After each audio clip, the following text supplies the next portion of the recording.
నేను నా లైఫ్‌లో one of the lowest point of టైమ్‌లో తిరువన్నామలై అరుణాచల టెంపుల్‌కి వెళ్ళడం జరిగిందనమాట. అది నేను ప్లాన్ చేసి వెళ్ళలేదు. శివుడే నన్ను రప్పించుకున్నాడని నేను ఫీల్ అవుతాను.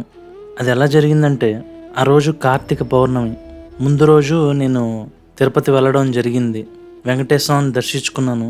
ప్రతిసారి తిరుపతి వెళ్ళినప్పుడు నేను అరుణాచలం వెళ్ళాలని అనుకునేవాడిని గానీ, అదెప్పుడు జరిగేది కాదు. సో, ఈసారి కూడా అది కార్తీక పౌర్ణమి.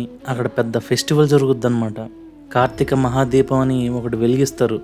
ఇసుకేస్తే రాలనంత జనాలు ఉంటారనమాట. సో, ఈ టైంలో అక్కడికి వెళ్ళినా మనకి దర్శనం అవ్వదని నేను అనుకొని ర్యాండమ్గా నేను వెబ్సైట్లో తిరువన్నామలై అరుణాచలం గురించి సెర్చ్ చేస్తూ ఉన్నాను. ఈ టైంలోనే నాకు ఆ వెబ్సైట్లో దీప దర్శనం టికెట్స్ అని కనిపించింది. వెంటనే నేను అది క్లిక్ చేసి చూశాను. 2 స్లాట్స్ ఉన్నాయి. ఒకటి భరణీ దీప దర్శనం అని, ఇంకోటి కార్తీక మహాదీప దర్శనం అని. ఈ 2 స్లాట్స్లోనే ఆ టికెట్లు ఉన్న వాళ్ళని దర్శనానికి అలౌ చేస్తారు. నార్మల్గా అసలు దర్శనం అవ్వదన్నమాట ఆ రోజు. ఎందుకంటే ఆ రోజు చాలామంది జనాలు ఉంటారు. సో, వాళ్ళందరికీ దర్శనం ఉండదన్నమాట. సో, నేను వెబ్సైట్లో చూశాను. ఈ 2 స్లాట్స్లో ఏదో ఒకటి బుక్ చేసుకుందాం అనుకున్నాను. ఈ కార్తీక మహాదీప దర్శనం అనేది సాయంత్రం జరుగుద్ది. దానికి బుక్ చేసుకుందామని ట్రై చేశాను. టికెట్లు అయిపోయాయి అనమాట. నెక్స్ట్ ఉంది భరణీ దీప దర్శనం అనమాట. ఇది కూడా నాకు బుక్ కాదేమో అనుకొని టికెట్కి సంబంధించిన ఫామ్ ఫిల్ చేశాను. కానీ లక్కీగా నాకు భరణీ దీప దర్శనం టికెట్ బుక్ అయిందనమాట. ఇది తెల్లవారుజామున 4కి జరుగుద్ది. సో, నేను తిరుపతిలో దర్శనం చేసుకొని పొద్దున్నే 4 కల్లా అక్కడ చేరుకున్నాను అనమాట. టికెట్ చూపించాను.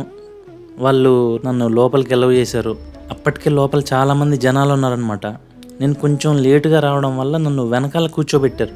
ఈ భరణీ దీప పూజ ఏదైతే ఉందో అది కార్తీక మాసంలో భరణీ నక్షత్రం టైంలో ఆ శివుడి దగ్గర ఒక దీపాన్ని వెలిగించి దాంతో అక్కడ మండపంలో ఒక 5 దీపాలను వెలిగిస్తారనమాట. ఈ 5 దీపాలు పంచభూత స్వరూపమైన శివుడిగా వాళ్ళు చెప్తారు. ఈ భరణీ దీపం కూడా ఆ శివుడి తేజస్సు అని వాళ్ళు నమ్ముతారనమాట. ఈ పూజ ఒక 2 అవర్స్ జరుగుతుంది. ఈ పూజ అయిపోయాక ఆ ఆలయంలో ఉన్న అన్ని దేవతామూర్తులు, ఎవరైతే వినాయకుడు, సుబ్రహ్మణ్య స్వామి, అమ్మవారు, ఈ దేవతా విగ్రహాలన్నిటి దగ్గర ఈ భరణీ దీపంతో అక్కడ దీపాలను వెలిగించి బయటకు వచ్చి ఎవరైతే భక్తులు కూర్చో ఉంటారో వాళ్ళకి చూపిస్తారనమాట ఈ దీపాన్ని.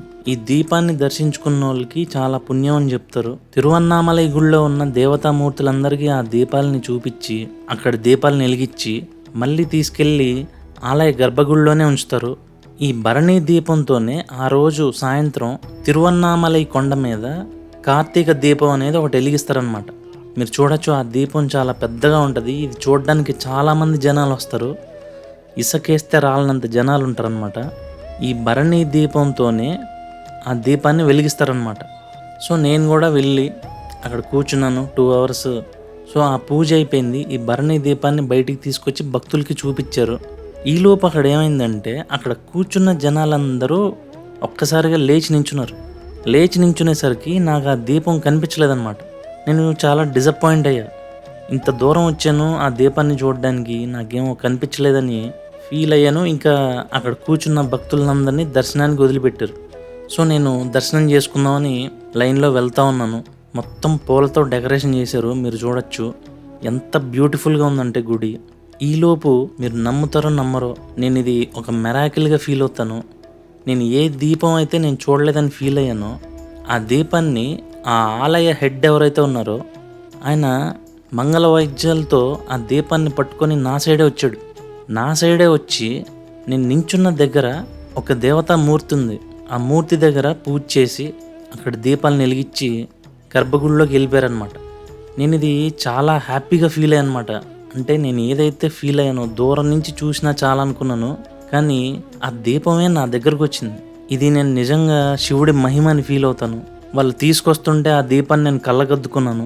వాళ్ళు అక్కడ పూజ చేస్తుంటే కూడా నేను అది వీడియో రికార్డ్ చేద్దామని ట్రై చేశాను.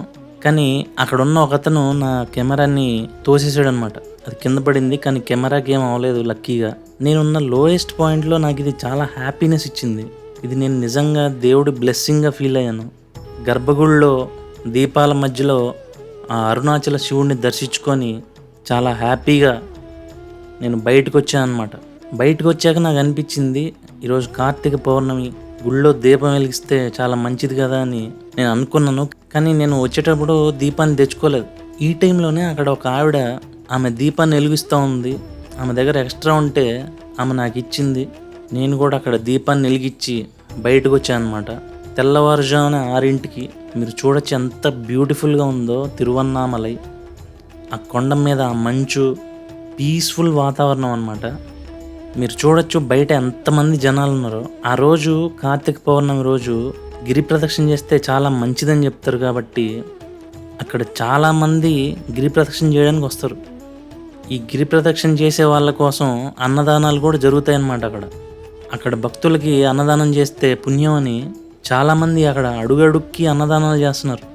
మంచినీళ్ళు ఇస్తున్నారు, మజ్జిగ ఇస్తున్నారు. ఇదంతా నేను ఎక్స్పీరియన్స్ చేశాను అనమాట. సో మీరు కూడా కార్తీక పౌర్ణమి రోజు తిరువన్నామలై వెళ్ళాలనుకుంటే ఒకసారి వెబ్సైట్ చెక్ చేయండి. నేను ఇది 2023లో వెళ్ళాను. ఇప్పుడు ఆన్లైన్లో టికెట్లు ఇస్తారో లేదో నాకు తెలియదు, కానీ ఒకసారి అయితే ట్రై చేయండి. కార్తీక పౌర్ణమి రోజు శివుడిని దర్శించుకోవడం అంటే అది మాటలు కాదు. శివుడి ఆజ్ఞ లేనిదే ఆ అరుణాచలం టెంపుల్లోకి మనం అడుగు పెట్టలేమని చెప్తారు. ఇదంతా నేను శివుడి మహిమ అని చెప్తే మీరు నమ్ముతారో లేదో నాకు తెలియదు, కానీ మీరు ఒకసారి ట్రై చేసి చూడండి. కార్తీక పౌర్ణమి రోజు అరుణాచల శివుడిని దర్శించుకోవాలని ట్రై చేయండి. అది చాలా కష్టం అనమాట. 2 టైప్స్ ఆఫ్ టికెట్స్ ఉంటాయి, ఆన్లైన్ టికెట్, ఆఫ్లైన్ టికెట్స్ అనమాట. ఈ ఆఫ్లైన్ టికెట్ కోసం ఎన్ని గంటలు వాళ్ళు నించున్నారో వాళ్ళు చెప్పారు నాకు. నేను అడిగితే నాకు లక్కీగా ఈ ఆన్లైన్ టికెట్ దొరికింది. నేను ఇది శివుడి మహిమే అనుకుంటాను. అలాగే కార్తీక మాసంలో మీరు కూడా ఈ భరణీ దీపాన్ని వెలిగించుకోండి. మీ ఇంట్లో ఒక 5 దీపాలని భరణీ నక్షత్రం టైంలో వెలిగిస్తారనమాట. చాలా మంచిదని చెప్తారు. ఒకసారి మీరు కూడా వెలిగించండి.